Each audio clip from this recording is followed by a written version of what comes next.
El Radioscopio emitió su último programa antes de verano, después de 10 temporadas, como hemos dicho, y el último programa se titula El asteroide Salamanca, donde se hace un símil maravilloso con todo lo que ha pasado en la pandemia, pero en lugar de una pandemia es un asteroide. Os recomiendo que lo escuchéis, así como el resto de temporadas.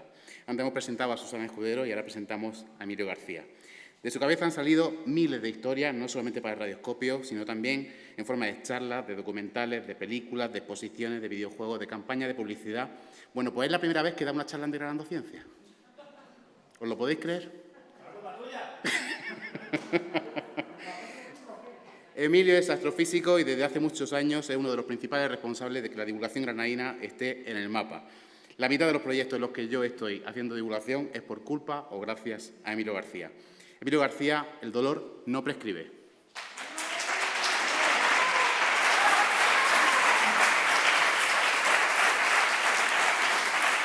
Hola, ¿qué tal? ¿Cómo estáis? Antes que nada, una chorrada total, de verdad. Le pedí a Óscar cambiar la diapositiva esta mañana, pero es que esta mañana viniendo por mi barrio, por el Zaidín, que es un barrio aquí de Granada con mucho sabor, me he encontrado con este graffiti. Primum no nocere. Para que veáis el nivelazo que hay en mi barrio, que ponemos los grafitis en latín. Ya está, yo no venía a hablaros de esto, yo venía a hablaros de Molly. Molly es una chica de apenas 24 años, no tengo foto de ella, lo siento. Molly vive en New Jersey y allá por octubre de 1929 tiene un terrible dolor de muelas. De hecho, se le ha caído una muela y su encía no deja de sangrar. Molly va al dentista y este se queda perplejo cuando, apenas sin esfuerzo, le arranca un trozo de mandíbula a Molly. La boca de Molly se está cayendo a pedazos. El dentista, superado por los acontecimientos, la cura como puede, la manda para casa y, por curiosidad médica, guarda el trozo de mandíbula en un cajón de su despacho junto a unas viejas radiografías. A los pocos meses, Molly muere. El diagnóstico oficial, sífilis. Un buen día, el dentista necesita una de esas radiografías, abre el cajón, la coge y se da cuenta que la radiografía no está oscura, está lechosa, blanca, como si algo hubiera emulsionado sobre ella. Pero en ese cajón no hay nada, salvo el trozo de mandíbula de una chica que ha muerto por sífilis. ¿Quién era Molly? ¿Cómo había llegado a ese estado? Porque la sífilis no hace eso. Molly era una pintora de esferas de reloj, un negocio muy lucrativo en aquella época que consistía en pintar las manecillas y los números del reloj con una pintura luminiscente para que brillaran en la oscuridad. Era algo muy demandado, especialmente por el ejército americano. Debido a la precisión con la que había que pintar las manecillas y los números y a que esa pintura luminiscente era muy cara y la empresa no quería malgastarla, a las chicas se les enseñaba una técnica muy concreta. Coger un pincel muy pequeñito, muy finito, chuparlo, mojar en la pintura y pintar. Chupar, mojar y pintar. Chupar, mojar y pintar. Así hasta unas 200 esferas por chica al día. 2,5 millones de esferas al año. Centenares de chicas entre 15 y 24 años en diferentes puntos de Estados Unidos, como Molly. Hasta aquí todo bien, salvo el pequeño detalle de que aquella pintura era luminiscente porque tenía radio. Una pequeña cantidad de radio, una sustancia descubierta apenas hacía 20 años por los Curie y que, como todos sabéis, es tremendamente radiactiva. Aquellos eran los días del radio. Había toda una industria basada en el radio que parecía una especie de sustancia todopoderosa que nos iba a llevar al futuro de cabeza. La sociedad era absolutamente ignorante del peligro del radio. La ciencia, no. Y la industria, tampoco. Sí. Aquellas chicas, literalmente, comían radio. En cada pincelada, una pequeñísima cantidad, inocua según la empresa, pero que poco a poco se iba acumulando en sus dientes, en sus huesos, en su organismo. Salvando las distancias, es como si esas chicas tuvieran un Chernóbil entre las muelas. Eran auténticas bombas radiactivas andantes. No, Molly no murió de sífilis, Molly murió envenenada por radio.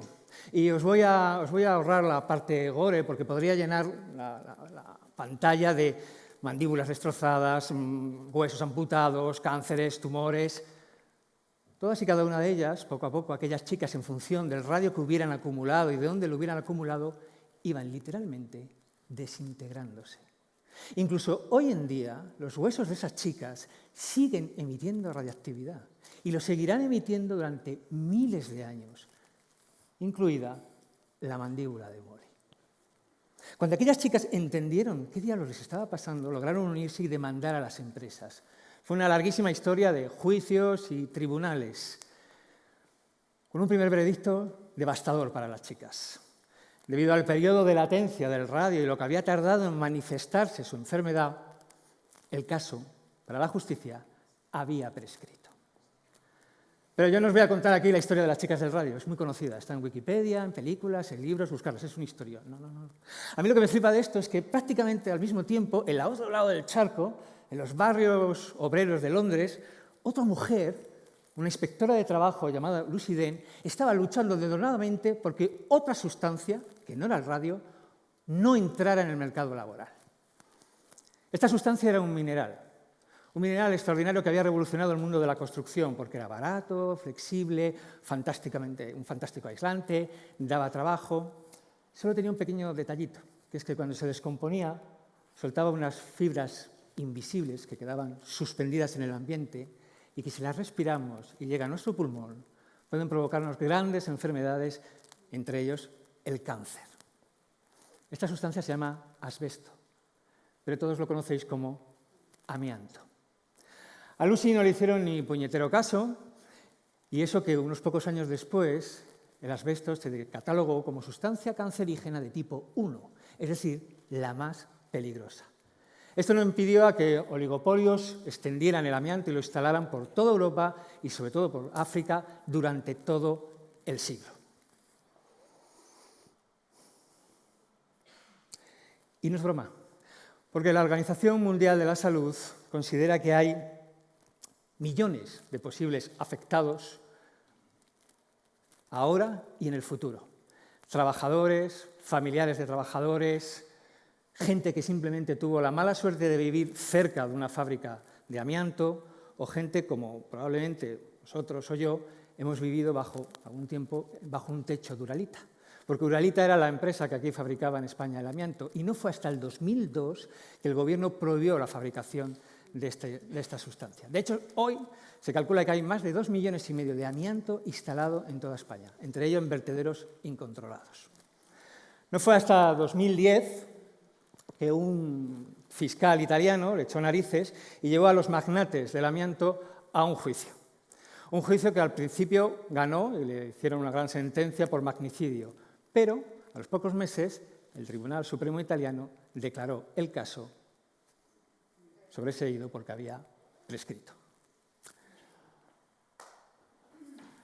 En fin, es una historia que son dos historias que son diferentes, pero que en realidad son la misma historia. Cualquier guionista os diría que comparten una misma narrativa común, es decir, una sustancia fantástica, extraordinaria, que parece que nos va a llevar al futuro, pero que encierra una terrible enfermedad latente, una sociedad ignorante, una ciencia que está en su mundo, unas empresas que controlan la información y que miran para otro lado, una justicia lenta e inoperante, y sobre todo unas víctimas desconocedoras y desprotegidas. Eso sí, unas víctimas a las que al final se les hace una estatua.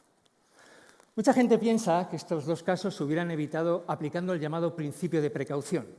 Es un principio que desde el año 2000 y algo tiene carácter de ley en la Unión Europea y que permite paralizar un proceso potencialmente peligroso para la salud humana mientras no demuestres lo contrario, es decir, simplemente por precaución. Esto tiene muchos matices. Lo que se evita es repetir estas historias. Pero yo no sé vosotros, yo creo que estas historias se seguirán repitiendo y probablemente incluso alguna de ellas se esté repitiendo ahora sin que nosotros lo sepamos. Pero gracias a ellas cada vez se lo ponemos un poquito más difícil. Gracias al estudio que se hizo de las chicas del radio entendimos el efecto de la radioactividad en el cuerpo humano y establecimos normativas para manejar sustancias peligrosas en el trabajo. Gracias a la crisis del amianto, hemos establecido importantes tests para ver el factor ambiental, el impacto ambiental que se produce cualquier nueva sustancia que entra en el mundo de la construcción. El topicazo dice que, digamos, la lucha, la vida, el dolor de estas víctimas no fue en vano. Pero yo estoy seguro que a ellas, a ellos, tanto a vosotros como a mí, preferimos tener una larga vida banal, sin dolor. Porque, como dicen en el Zaidín, primum non nocere, lo primero, no hacer daño, porque el dolor el dolor no prescribe. Muchísimas gracias.